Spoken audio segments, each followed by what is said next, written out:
मतदारमध्ये खासदार हे शिवसेनेचे किंवा महाविकास आघाडीचे आहे.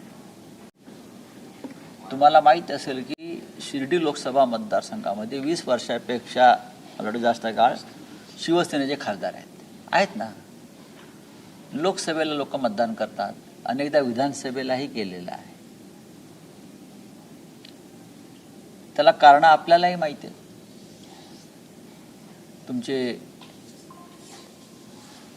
तुमचा कुठला मतदारसंघ, नगर आमदार कशा पद्धतीने जिंकतात, त्यासाठी काय काय उपद्व्याप केले जातात, अचानक ते हिंदुत्ववादी कसे होतात,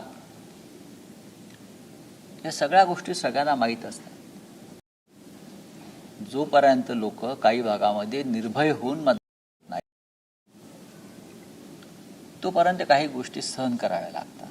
हीच नगर शहरामध्ये अनिल राठोड यांची कमतरता जाणवते या सगळ्या ह्याच्यामध्ये. पण आता या भागातला मूळ पक्ष जो आहे, दोन्ही भागात, हा शिवसेनाच आहे. लोकांमध्ये रुजलेला पक्ष हा शिवसेना, हिंदू हृदय सम्राट बाळासाहेब ठाकरे यांचा, उद्धव ठाकरे यांच्या नेतृत्वाखाली त्या पक्षाचं काम चालू आहे. एखाद दुसरी निवडणूक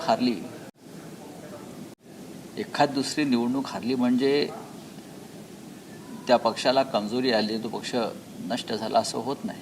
विशेषतः शिवसेनेच्या बाबतीमध्ये या महाराष्ट्रातला सगळ्यात जुना राजकीय पक्ष कोणता असेल तर तो शिवसेना आहे. आजही तो आहे. आणि आम्ही ठरवलेलं आहे की पुढला जो काळ आहे, आता निवडणुका नाही आहेत, 2.5 वर्ष कोणत्याही निवडणुका नाही आहेत. काही भागात स्थानिक स्वराज्य संस्थांच्या निवडणुका म्हणजे जिल्हा परिषदा, नगरपालिका झाल्यात, काही ठिकाणी व्हायच्या. हा सर्व काळ आम्ही सगळे पक्ष बांधणीसाठी आम्ही झोकून देणार आहोत. मी काल इथे आलो, पाहिलं, लोकांनाही भेटलो. आमचे जिल्हा प्रमुख, संपर्क प्रमुख सुनील शिंदे, सगळे जिल्हा प्रमुख आहेत तिथे, उपनेते साजन पाचपुते आहेत आमचे. प्रत्येकजण जिद्दीने कामाला लागलेलं आहे. ही वावटळ आहे. मग या जिल्ह्यामध्ये कोण आहेत ओरिजिनल? सगळे मूळचे काँग्रेसवाले आता शेपट्या घालून भाजपात गेले, आपली संस्थानं वाचवण्यासाठी गेलेत ना. जेव्हा आमच्याकडे सत्ता होती तेव्हा हे सगळे लोक आमच्या पक्षामध्ये होते. बाळासाहेब ठाकरेंच्या पायाशी बसायचे. मी बघितलेलं आहे. खुर्चीवर पण नाही बसायचे. हिंदू हृदय सम्राटांच्या पायाशी बसायचे किंवा उभे राहायचे. तेव्हा ह्यांना काही पक्ष वगैरे नसतो. या लोकांना जिथे सत्तेची हवा आहे, वारा आहे, तिथे हे जात असतात. आज फडणवीस आहेत, मोदी आहेत, उद्या राहुल गांधी जर सत्तेवरती आले देशात आणि महाराष्ट्रामध्ये परत महाविकास आघाडी, उद्धव ठाकरे सत्तेत आले तर हे सगळे लोक आमच्या रांग लावून उभे असतील. जनतेचा नाईलाज आहे म्हणून काही प्रमाणात त्यांना मतदान करतात. पण ज्या पद्धतीनं इथे मतदान करून घेतलं किंवा झालं, हा भ्रष्टाचार आहे. साधारण 1 कोटी अपात्र महिला लाभार्थी लाडकी बहीण योजनेमध्ये कशा प्रकारे त्यांना पैसे वाटले गेले, दिले गेले, हे समोर आलंय. 1 कोटी, साधारण 1 कोटी. तुम्ही बेकायदेशीरपणे या पैशाची अफरातफर केली मतं विकत घेण्यासाठी. सरकारी तिजोरीचा हा उघड अपहार आहे. ज्यांनी ही योजना राबवण्याचा प्रयत्न केला अशा प्रकारे त्यांच्यावरती आर्थिक फसवणुकीचे गुन्हे दाखल व्हायला पाहिजे. हा सरकारी तिजोरीचा अपहार आहे. का बँकेमध्ये किंवा सरकारी खात्यामध्ये 500 रुपयाचा अपहार झाला तरी गुन्हे दाखल होतात, त्यांना बडतर्फ केलं जातं. आणि एकनाथ शिंदे, देवेंद्र फडणवीस आणि अजित पवार, त्यातले अजित पवार दुर्दैवाने नाही, यांनी जनतेच्या तिजोरीचा अपहार करून अपात्र महिलांना पैसे देऊन मतं विकत घेतली. ही निवडणूकच रद्द व्हायला पाहिजे. ज्या पद्धतीनं महिलांची मतं विकत घेतली, विकत घेतली इथपर्यंत ठीक आहे, पण अपात्र 80 लाखाच्या वर अपात्र महिलांना तुम्ही सरकारी तिजोरीतून पैसे दिले, ते आता सिद्ध झालेलं आहे. मग हा कोणावर तुम्ही गुन्हा दाखल करणार? तत्कालीन मुख्यमंत्री एकनाथ शिंदे आणि 2 उपमुख्यमंत्री, हे त्रिकूट जे होतं त्यांच्यावरती सरकारी तिजोरीतल्या पैशाच्या अपहाराचा गुन्हा दाखल होणं गरजेचं आहे. पण मोदी युग आहे, हे कलियुग पण नाही ना, हे मोदी युग आहे. मोदी युगामध्ये जर हे होणार असेल तर त्याचं स्वागत करू आम्ही. बघा, एक तुमच्या माहितीसाठी सांगतो, महाराष्ट्रातल्या या निवडणुकांविषयी तुम्हालाही माहिती आहे, निवडणुका या कशा पद्धतीनं होतात. त्यात माहिती घेऊन तुम्ही काय करणार? मलाही माहिती नाही. मी या निवडणुकीच्या प्रक्रियेत अजिबात पडलेलो नाही, मला काम आहे. मला काहीच माहीत नाही, हे माझं उत्तर आहे. कारण काही विषय असतात पक्षातले इतर लोक सांभाळत असतात, तर माझ्याकडे काही माहीत नसल्यामुळे मी त्याच्यावर काही बोलणार नाही. टीएमसीच्या आमदारांना फोडण्याचा प्रयत्न आता सुरू झालाय, पोलिसांचा दबाव आता त्यांच्यावर आणला जातो, असं स्टेटमेंट ममता बॅनर्जींनी केलेलं आहे. नाही, हे पश्चिम बंगालच्या राजकारणामध्ये हे गेले 40 वर्षापासून अशा प्रकारचं राजकारण होत असतं. खरं म्हणजे महाराष्ट्रात जे लोक सोडून गेले, पक्षांतर केलं, एका तिकिटावर निवडून आले आणि दुसऱ्या तिकिटावर, त्यांनाही फोडायला पाहिजे होतं. हे मी म्हणत नाही, हिंदुहृदय सम्राट बाळासाहेब ठाकरे यांची भूमिका होती, फुटला तर फोडा. पण तिकडे वेगळ्या पद्धतीनं सुरू आहे. पक्ष कार्यकर्त्यांच्या पाठीमागे उभा राहत नाही. मुंबई व्यतिरिक्त या निवडणुका होतात, पक्षाचे नेते कुठे दिसत नाही. असं कोणीच सांगितलं? मग मी कुठे दिसतोय? मी चंद्रावर दिसतोय का? आहोत ना आम्ही. नगरपालिकेच्या निवडणुका झाल्या, बघा, भूतकाळात जाऊ नका, असं नाही आहे. इथे जिल्हा प्रमुख बसले आहेत, संपर्क प्रमुख बसले आहेत, इथे कोणी यायला पाहिजे ते येतात. संपर्क प्रमुखांची जबाबदारी आहे. सुनील शिंदे या भागातले प्रमुख आहेत, जिल्हा प्रमुखांवर जबाबदारी आहे. हे देवेंद्र फडणवीस आणि मोदी सरकार नाही. ग्रामपंचायतीच्या निवडणुकीला मुख्यमंत्र्यांनी जायला पाहिजे. काही निवडणुका स्थानिक पातळीवरती आम्ही सोडतो.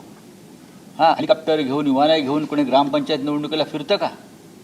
या देशाच्या इतिहासात पंडित नेहरूंना आम्ही कधी पाहिलं नाही, इंदिरा गांधींना पाहिलं नाही, वसंतदादा पाटलांना पाहिलं नाही, शरद पवारांना पाहिलं नाही.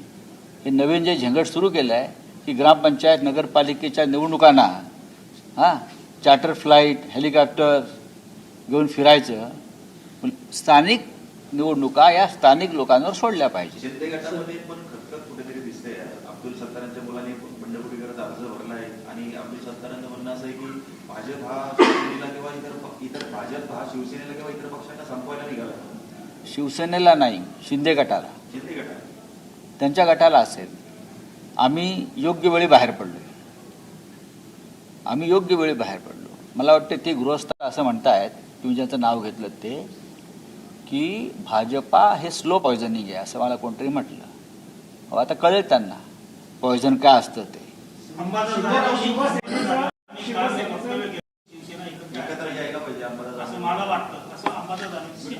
बरोबर आहे, हे प्रत्येकाचं व्यक्तिगत मत असू शकतं. मलाही असं अनेकदा वाटतं की जर कोणाला पश्चाताप झाला असेल, आता ज्या पद्धतीनं भारतीय जनता पक्ष यांचं मर्दन करताय, अपमानित करताय, की नाही आपल्याकडून चूक झाली, आम्हाला भ्रमात ठेवलं, आम्ही बहकलो, तर त्यांनी उद्धव ठाकरे यांच्या नेतृत्वाखाली मागे यायला पाहिजे. मुळात शिंद्यांबरोबर जे लोक आहेत तो पक्ष नाहीच आहे ना. निवडणूक आयोगाच्या भ्रष्ट कारभारामुळे त्यांना तात्पुरतं चिन्ह मिळालेलं आहे आमचं. आणि सुप्रीम कोर्टाच्या दिरंगाई वृत्तीमुळं खटला चालत नाही. ज्या दिवशी खटल्याचा निकाल लागेल तो खटल्याचा निकाल आमच्या बाजूनच लागेल आणि तो आमच्या बाजूनं लागेल म्हणून त्या निकालाला सारख्या तारखा दिल्या जात आहेत. घटनेनुसार पक्ष आणि चिन्ह आम्हालाच मिळणार आहे. पण आता जर कोणाला असं वाटत असेल तर उद्धव साहेबांशी चर्चा करून त्यांनी मागे फिरलं पाहिजे. पण काही लोकांना नक्कीच प्रवेश मिळणार नाही.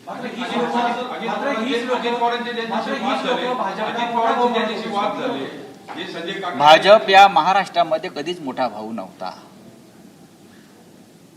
महाराष्ट्राच्या राजकारणामध्ये कायम उद्धव ठाकरे यांच्या नेतृत्वाखालीची शिवसेना किंवा इंदुहृदय सम्राटांची शिवसेना हाच मोठा भाऊ होता. आणि शिवसेनेचं हे मोठेपण मान्य झालं नाही म्हणून त्याने शिवसेना तोडली आणि असे तुकडे केले. शिंदे गट हा शिवसेना नसून तो अमित शहाचा एक गट आहे. हे सगळ्यांना माहिती. तो अमित शहाचा गट आहे. त्या पक्षाचे अमित शहा आहे, ते दिल्लीमध्ये बसतात म्हणून त्यांना वारंवार दिल्लीत जावं लागतं. पूर्वी त्यांना मातोश्रीवर यावं लागायचं, तेव्हा त्यांना लाजा वाटायच्या.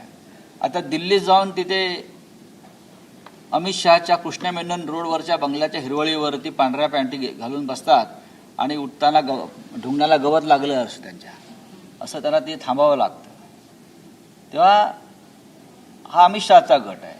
अजित पवारचा जो पक्ष पवारांचा हा अमित शहाचा पक्ष आहे.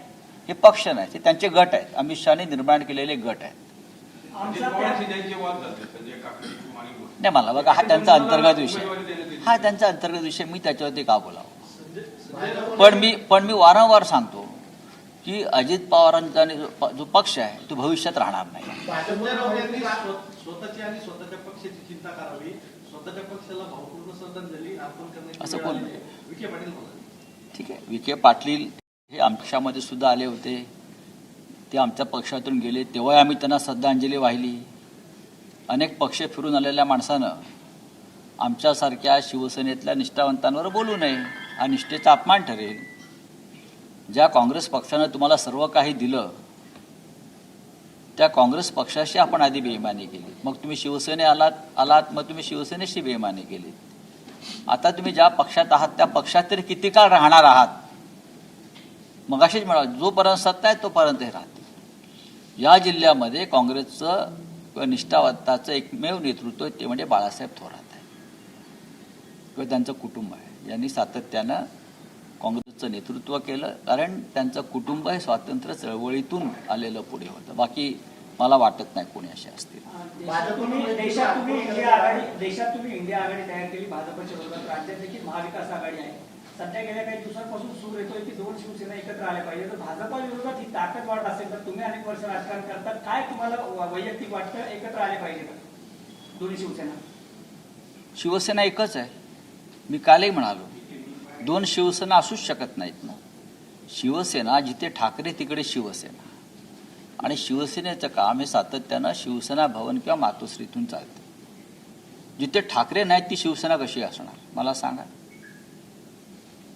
मी मगाशी असं आपल्याला सांगितलं की ज्यांना पश्चाताप झाला असेल, ज्यांच्यातला स्वाभिमान जागा झाला असेल, ज्यांना अशी खात्री पटली असेल की भारतीय जनता पक्ष महाराष्ट्रद्रोही पक्ष आहे, हा शेतकऱ्यांच्या आणि मराठी माणसांच्या विरोधातला पक्ष आहे, हा शेटजींचा आणि व्यापाऱ्यांचा पक्ष आहे, असं जर कोणाला जाणीव झाली असेल तर त्यांनी मातोश्रीवर यावं आणि उद्धवजींना भेटावं. होऊ शकतं का शिवसेनेचं? माझ्या प्रश्नाचं उत्तर तुम्ही ऐकलं नाहीत आता. विधान परिषद निवडणुकीमध्ये कुठेतरी भाजपचा वरचष्मा दिसतोय आणि शिंदे गटाला किंवा राष्ट्रवादीला अगदी तुटपुंच्या जागा. भाजपचा वरचष्मा राजकारणामध्ये कधीच नव्हता.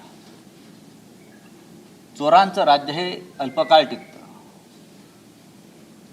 हा अपवाद आहे की 10 वर्ष टिकले. आज भारतीय जनता पक्षाची जर तुम्ही टॉप हायरकी काढली तर सगळे काँग्रेस, राष्ट्रवादी आणि शिवसेनेचेच लोक आहेत. तुम्ही पहा ना, भाजप स्वबळावर कुठेच नाही. पश्चिम बंगालचे मुख्यमंत्री हे काँग्रेस आणि तृणमूल काँग्रेसचे अनेक वर्षाचे नेते आहेत. आसामचे मुख्यमंत्री हे काँग्रेसचे नेते आहेत. तुम्ही त्यांच्याकडले मूळ जे लोक आहेत ते दाखवा मला, कोण आहेत ते, काय आहे त्यांच्याकडे. आज महाराष्ट्रामधलं भाजपा काढा, सगळे काँग्रेस, राष्ट्रवादी आणि शिवसेनाच आहे. स्वतःचं काय आहे, इकडे काय आहे, ते कोण आहेत, कोण राम शिंदे फक्त एकमेव जे निष्ठावान भाजपचे असू शकतील, असू सगळे आयात केलेले सगळेच आयात आहेत ना. ते एक दिवस त्यांच्या पक्षाचा अध्यक्ष सुद्धा कुठून तरी परदेशातलाच असेल आलेला. काल बाळासाहेब थोरातांनी सांगितलं की भविष्यात जे आयात झाले भाजपचे बाहेरून आले तेच पक्षाचे अध्यक्ष होतील किंवा तेच प्रमुख. मी तेच म्हणतोय ना, ही वेळ येणार आहे, कारण मूळ भाजपाचं कोणीच राहिलेलं नाही आहे आणि भारतीय जनता पक्षाला हा खेळ महाग पडणार आहे. चला. शिर्डी लोकसभा मतदारसंघाचे खासदार आहेत आपले ठाकरे गटाचे भाऊसाहेब वागचौरे हे कुठं मतदारसंघामध्ये जास्त दिसत नाही आणि भाजपचे जे पदाधिकारी येतात किंवा आमदार येतात त्यांच्या स्वागताला ते असतात. याबाबत जे ठाकरे गटाचे पदाधिकारी आहेत त्यांची नाराजी आहे वागचौरेंबाबत. उद्धव साहेबांपर्यंत ही भूमिका काही लोकांनी पोहोचवली आहे, त्याच्यावरती आम्ही चर्चा करू. पण आज ते नाही आहेत. त्यांची माझी चर्चा झाली आणि ते एका पार्लमेंटरी कमिटीच्या बैठकीसाठी त्यांना जावं लागलं. मात्र मागे त्यांनी शिंदे गटाच्या पदाधिकाऱ्यांची देखील भेट घेतली होती, वरिष्ठ पदाधिकाऱ्यांची. घेऊ घेऊ. आपण लाडक्या बहिणींचे पैसे परत घेणार अशी चर्चा फडणवीस म्हणतात की फक्त पुरुषांचे पैसे रिटर्न घेतले जातील. आमदार चंद्रकांत रघुवंशी आहेत, त्यांनी घरचा आहे, लाडक्या बहिणीचे कोणताही भाऊ पैसे परत घेत नाही. म्हणजे ही जी चर्चा चालली जे अपात्र खात्यांवरचे पैसे परत घेण्याची, कसं बघता? बेकायदेशीर पैशाचा वाटप झाला असेल, बेकायदेशीरपणा, तो सरकारी पैशाचा अपहार आहे. आणि हे बेकायदेशीर पैसे जर सरकार परत घेणार नसेल सरकारच्या तिजोरीत, तर ज्यांच्या सहीने हे आदेश निघाले त्यांची संपत्ती जप्त केली पाहिजे. मग शिंदे असतील, फडणवीस असतील किंवा अजित पवार असतील. अजित पवार नाही आहेत, त्यांच्या पक्षाची, या तिन्ही पक्षाची संपत्ती जप्त करून अपात्र लाभार्थींना दिलेल्या पैशाचं वसुली व्हायला पाहिजे. साधारण 17,000 कोटीच्या दरम्यान 17,540 कोटी इतकी रक्कम अपात्र लाभार्थींना देण्यात आली असेल तर 17,000 कोटी रुपये या 3 प्रमुखांकडून वसूल करणं हे आवश्यक आहे. हा जनतेचा पैसा आहे, तुमच्या घरातला खिशातला पैसा नाही आहे. तुमची शेती आणि प्रॉपर्टी विकून हे पैसे आले नव्हते. हा जनतेच्या कराचा पैसा आणि तुम्ही तुमच्या राजकीय स्वार्थासाठी, मतं विकत घेण्यासाठी तुम्ही या पैशाचा वापर केला. ही निवडणूकच रद्द व्हायला पाहिजे या एका मुद्द्यावर. या मुद्द्यावर आपण कोर्टामध्ये जाणार का शिवसेना? काही लोक चालले आहेत, काही लोकांची तयारी सुरू आहे. काही सामाजिक कार्यकर्ते आणि संस्था या विषयावर काम करतायत. त्याच्यातील कोर्टे तरी काय आहे? कोर्टे पण ह्यांचे गुलामच आहे ना. हायकोर्ट असेल, सगळे संघाचे लोक नेमले आहेत सुप्रीम कोर्टात. ऐकून तर घ्या आमचं.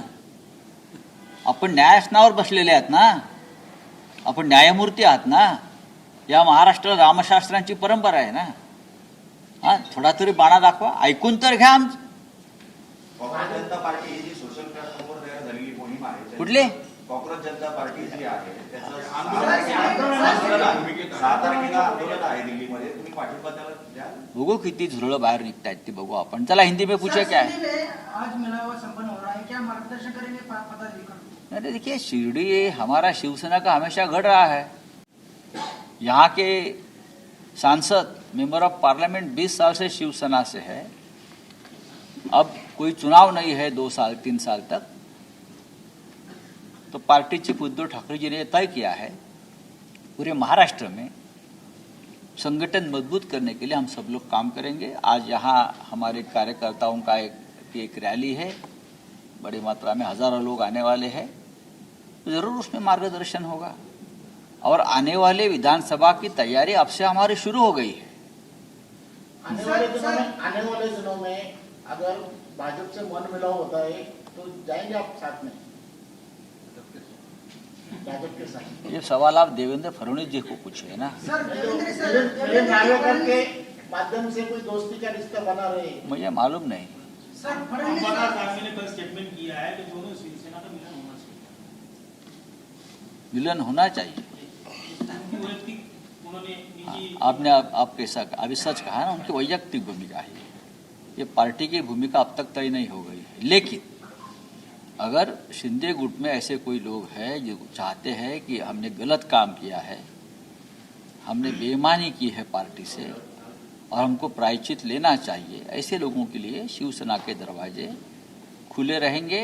उद्धव जी से बात करेंगे, उद्धव जी जो निर्णय लेंगे तो उसके बारे में हम आगे जाएंगे. यूनिफॉर्म सिविल कोड लगना चाहिए क्योंकि गुजरात में है, उत्तराखंड में है, एमपी में तैयारी चल रही है. तो महाराष्ट्र में ऐसा आ रहा है क्या? कोई आपके पास जानकारी है क्या?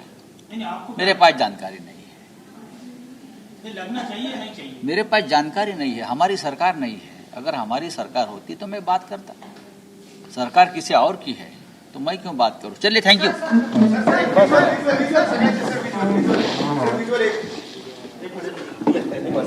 अरे एक मिनिट हमारा विज्युअल घेऊ द्या ना दादा, परत जावा विज्युअल घेऊ द्या. ज्या पद्धतीनं महिलांची मते विकत घेतली इथपर्यंत ठीक आहे, पण अपात्र 80 लाखाच्या वर अपात्र महिलांना तुम्ही सरकारी तिजोरीतून पैसे दिले, ते आता सिद्ध झालेलं आहे. मग हा कोणावर तुम्ही गुन्हा दाखल करणार?